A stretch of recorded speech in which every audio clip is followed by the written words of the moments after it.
Okay, today we make a little exercise. We are going to make a mobile charger, USB charger. So we have like a glue thing. We have something to solder, our solder kit. We do have our goggles, eye protection, sorry, our eye protection. This is a kind of kit so that we can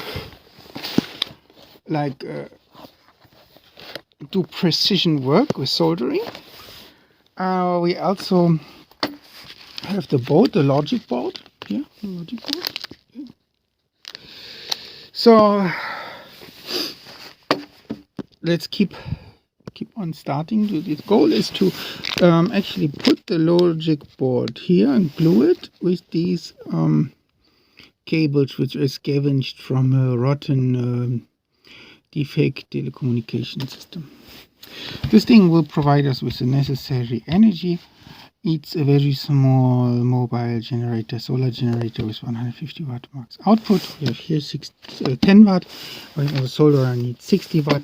So I think we'll be fine. Let's go ahead.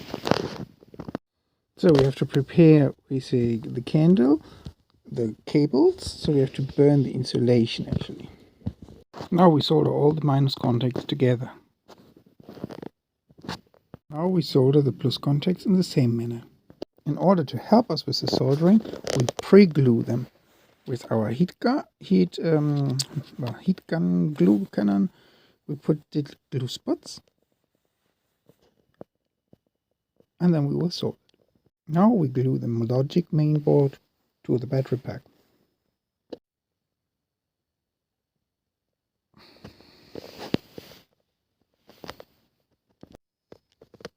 That's how it looks for now. Okay, so we soldered this one together and this one together, and we can now charge a phone, or we can also charge the power bank. Let's see if it charges up also. Now it's on out. Let's see if we can charge it in. As you can see, it's charging. The battery is pretty much down 24%, since I was really waiting for this project a bit long before I realized it. So what we're going to do now is we're going to glue cover it. It means we will put glue everywhere to cover it completely. Okay, now it's completely glue covered, and it's ready to take it with me on my next international flight. Do you think that's a good idea? I don't know. Leave a comment in the comment section if you think that it's a good idea or not.